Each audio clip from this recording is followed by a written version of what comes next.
Frei Davi, bom dia. Bom dia. Tudo certo, Ótimo. me Deu uma ouve. travadinha na imagem, né? Seja bem-vindo, Frei Davi.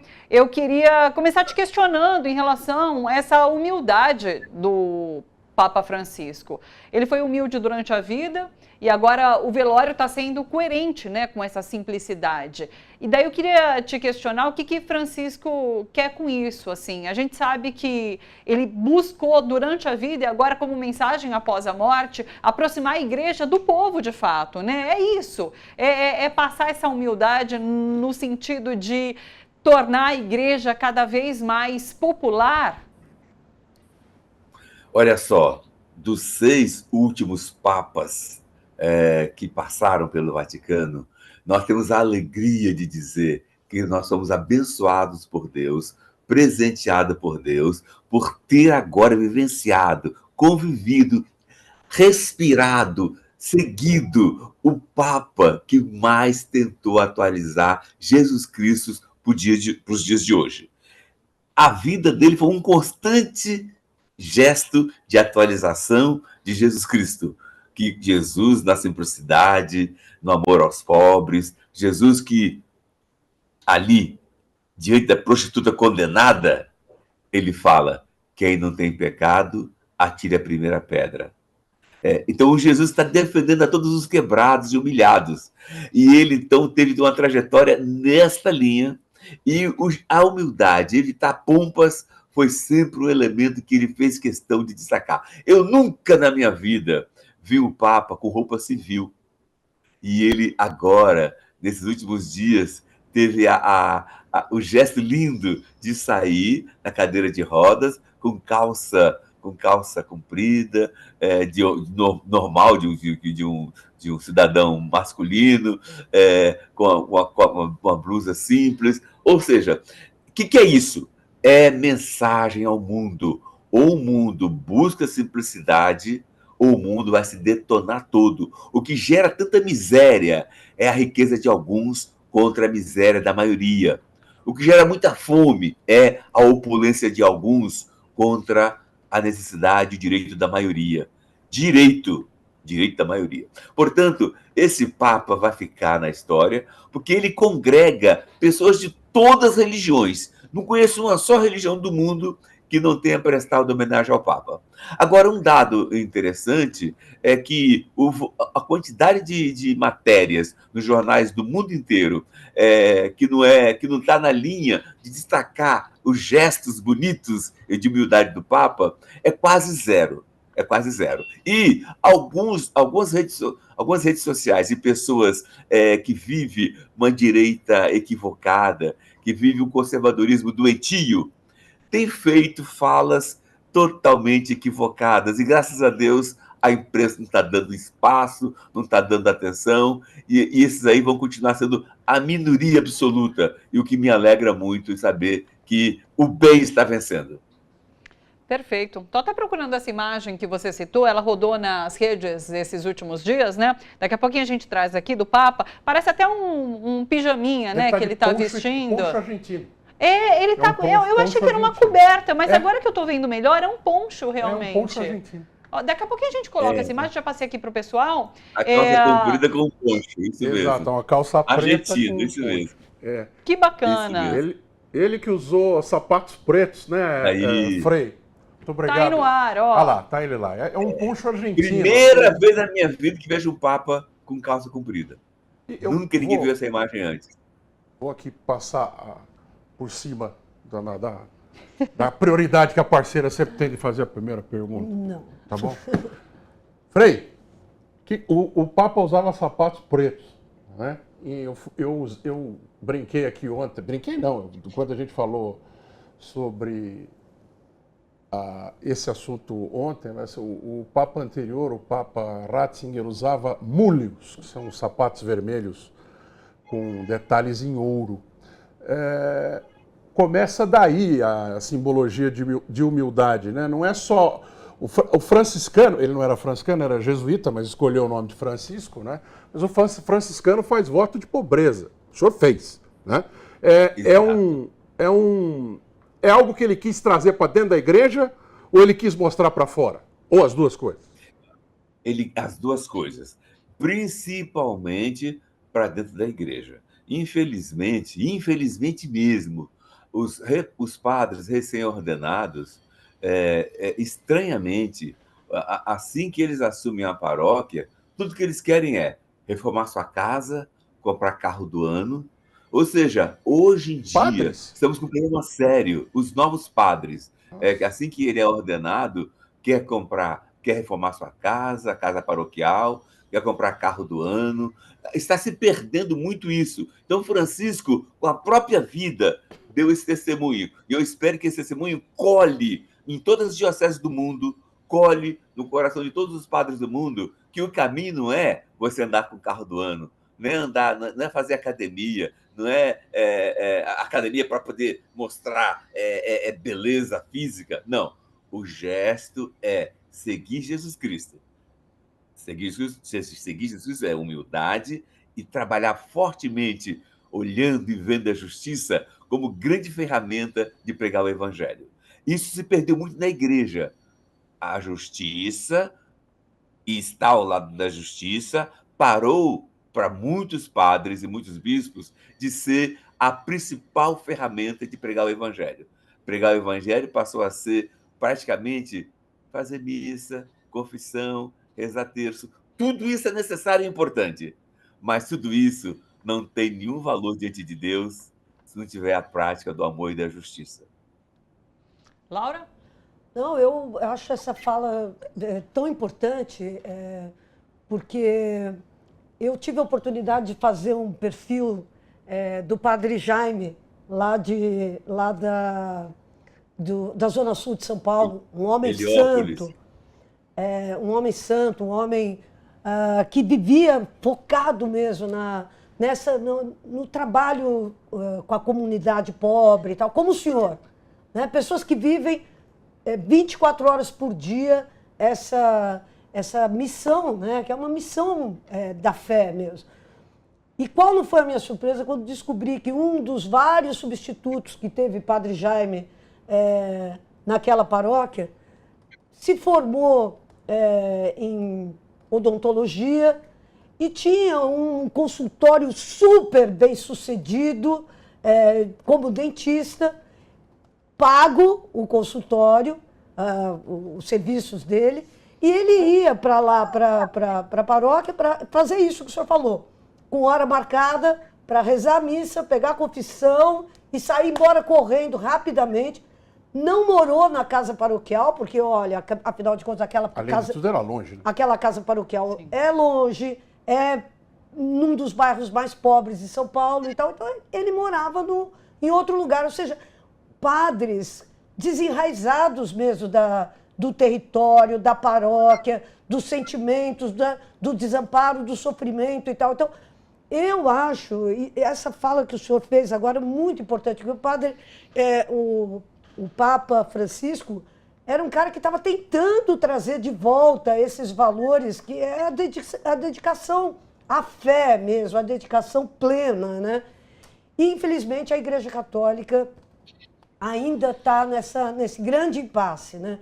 Quer dizer, padres que acabaram, muita gente, para muitas pessoas, o sacerdócio virou uma profissão e não um trabalho de lidar com aquele rebanho, lidar com aquelas pessoas, lidar com aquela dor. Eu acho... vamos ver se o próximo Papa terá a capacidade de prosseguir esse trabalho, né? O senhor acredita nisso? O que o senhor acredita que virá aí do próximo conclave? Eu estou rezando dia e noite para conseguir que o novo Papa, inclusive, assuma como nome Papa Francisco II. Estou rezando muito. Agora, com a certa dor, eu te falo o seguinte, viu? O individualismo do mundo está contagiando a igreja. Bispos e padres do mundo inteiro, não só do Brasil, de cada 100 pregações e testemunho do Papa Francisco, vamos botar, vai ser mais fácil de entender, de cada 10 pregações e testemunho do Papa Francisco, nem 2 chegava a ocupar espaço no coração dos bispos e dos padres. Então, os bispos e os padres não reproduziam essa coisa linda da simplicidade, do amor aos pobres. Olha esse Papa que recém foi empossado, decidiu ir na ilha de Lampedusa acolher os irmãos refugiados e disse claramente: Europa, e explorou, colonizou toda a África. Durante anos e anos se enriqueceu com o dinheiro da África. Agora, os refugiados voltam para buscar sua herança, seus direitos. E a Europa inteira deixa esse pessoal naufragar no mar? Não, eu vou aqui fazer um acolhimento, uma missa de acolhimento, e assim ele fez, e ele fez um apelo que todos os presidentes da Europa se reunissem e fizessem a maneira de se cotizar para receber os refugiados, porque todos os países da Europa exploraram a África e outros países pobres do mundo. Infelizmente, também a exemplo dos bispos e dos padres, os presidentes dos países europeus não levaram a sério, não levaram a sério, entrou por um ouvido e saiu por outro ouvido, e não foi concretizado um programa de acolhimento aos refugiados, como não é até hoje. E, para completar, temos agora esse trauma no coração de Deus, que é o Trump, expulsar de maneira humilhante e violenta os nossos irmãos que estão lá buscando nos Estados Unidos dias melhores, porque também é uma forma de pegar de volta tudo aquilo que os Estados Unidos roubou dos países deles. Mas ele vai lá Vai para aparecer fazer na o lobby foto dele, né? no velório do Papa no sábado. Frei Davi, o senhor é força motriz da Educafro, né, que é um trabalho social para... Acho que o próprio nome já diz, né, não preciso nem entrar em detalhes. Quem quiser mais detalhes, vale procurar. Mas eu jogo na pergunta aqui para não perder o tempo do senhor. Só um detalhezinho, Pois não. só um detalhezinho, irmão. Observe essa foto aí, o Papa sério e o Trump Cabeça rindo, baixa. o Papa olhando para o chão. Se Exatamente. você vê outra foto do Papa com Lula, o Papa está rindo e o Lula rindo. Então, essa foto me falou demais, muito fortemente. O Papa não riu um segundo sequer e o Trump rindo a bandeiras desgarradas. E desculpe se eu te interrompi, Nada. e para mim era importante aquela foto, aquela imagem ali do Papa sério, muito sério, e o Trump sorrindo. O Papa é muito honesto com ele mesmo e com a dignidade dele. Televisão e imagem. O senhor tem toda a razão. Desculpe. Mas eu queria aproveitar, enfim, o senhor faz o trabalho com o movimento negro praticamente a sua vida pastoral inteira. E agora se fala de ter um Papa negro, um Papa africano. A gente tinha o Cardeal Robert Sarah, que é da Guiné, se eu não estou enganado. Ele tem quase 80 anos, ele é muito conservador. E a gente tem outros, Cardeal Tucker, né, que também não é tão conservador assim, também aparece, e há um outro cardeal mais jovem, cujo nome agora me foge. Mas, enfim, um Papa negro teria 1 grau de simbologia e 1 grau de amplitude. Se esse Papa for negro e conservador, tem o mesmo tipo de amplitude e de simbologia? Olha, eu peço a Deus que isso não aconteça. Se é para vir um Papa negro, necessariamente precisa ser um Papa com o mesmo espírito ou na linha do espírito de Francisco de Assis. Se for para vir um Papa negro conservador, o estrago para a igreja e para o reino de Deus vai ser muito maior. Eu prefiro um italiano, um alemão, um polonês, que seja na linha de Francisco. De modo que, dos 3 papas negros que têm aparecido seus nomes, o Tucson é o papa que se aproxima mais de Francisco. E nós estamos pedindo a Deus se tem que ser um papa negro, que seja ele. Mas o papa que mais me agrada é o filipino. Primeiro, que é de outra realidade. É de onde a igreja mais cresce hoje. Na Europa, a igreja católica caiu em mais de 60%. E esse pessoal não foi ser evangélico, como no Brasil. Esse pessoal que deixou a igreja católica passou a fazer parte de um grupo chamado de desigrejados. Ou seja, pessoas que têm fé em Deus, mas não quer mais ter nenhuma relação com a estrutura de igreja. que as estruturas estão muito corrompidas, estão muito descompromissadas, e o povo percebe isso, e isso, portanto, espanta o povo da igreja. Aí eu faço um apelo para todos os bispos do mundo: por favor, reveja a estrutura da sua diocese. Tem que ser algo mais pé no chão, como o Papa Francisco, no meio do povo, atendendo os mais sofridos, e botar os paroquianos ricos na mesma sintonia de ir ao encontro dos pobres, para gerar o equilíbrio, a partilha. Mas os bispos não estão aí. Estão cada vez mais procurando roupas chiques, paramentos caríssimos, que custam R$ 2.000, qualquer peçazinha desta. São coisas que me faz mal ao meu coração. Uma última questão, Frei. Eu queria te ouvir em relação aos desafios da Igreja Católica com esse novo Papa, porque a gente tem um encolhimento de fiéis nos últimos anos. Francisco buscou alterar, inclusive, a imagem da igreja, buscando aproximar do povo para conquistar mais fiéis, mas a gente vê esse número caindo frente ao avanço de outras religiões e, ao mesmo tempo, a gente tem uma polarização muito grande em todo mundo. A gente está discutindo aqui esse avanço da extrema-direita e até que ponto ela vai conseguir interferir na escolha desse próximo Papa. Então, isso também é muito importante. Lembrando, inclusive, que se caso a escolha for por um Papa extremamente conservador, esse vão entre igreja e população pode se aprofundar. Então, eu queria te ouvir em relação a desafios desse próximo papado. Você tem razão. Pode se aprofundar e pode gerar muito mais estrago ao reino de Deus. Por quê? Porque as pessoas que acreditam na estrutura da igreja como um instrumento para trazer Jesus Cristo, para gerar o novo, gerar o fermento na massa, essas pessoas vão se sentir deslegitimadas. Agora, eu quero chamar a atenção para o desafio principal. Olha só, aponte vocês uma só igreja, candomblé, umbanda, espírita, judaica, aponte uma só igreja que faz orações longas e longas e longas, campanhas enormes, enormes, enormes, pedindo a Deus que mande vocações. Aponte uma só igreja, uma só expressão religiosa. Não existe.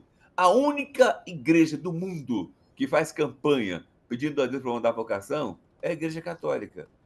Mas, sabe, para mim isso é um atentado contra Deus. O problema não está em Deus mandar vocação.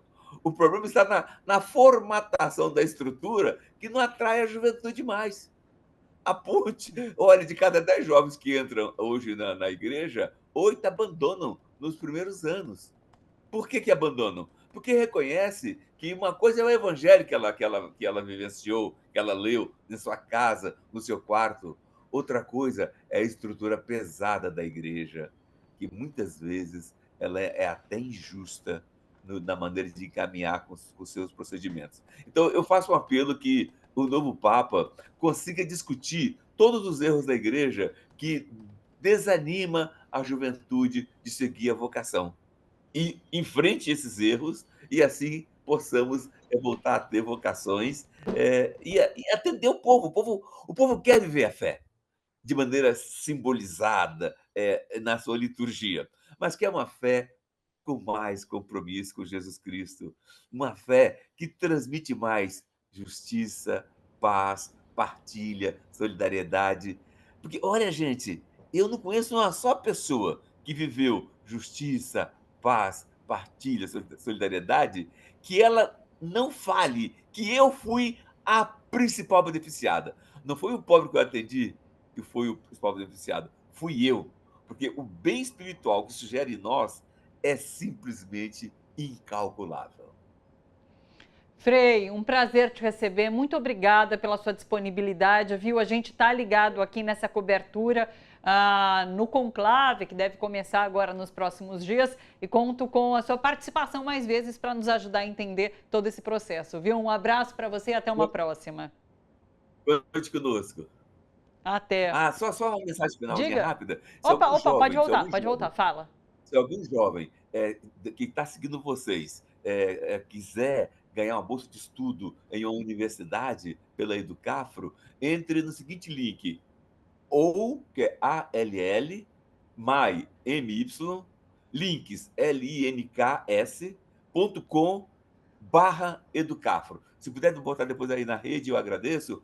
Ou mylinks/educafro. Você vai ver lá todas as oportunidades de bolsa para a juventude branca pobre, negra, indígena e quilombola. Um abraço. Um abraço, Frei. Obrigada.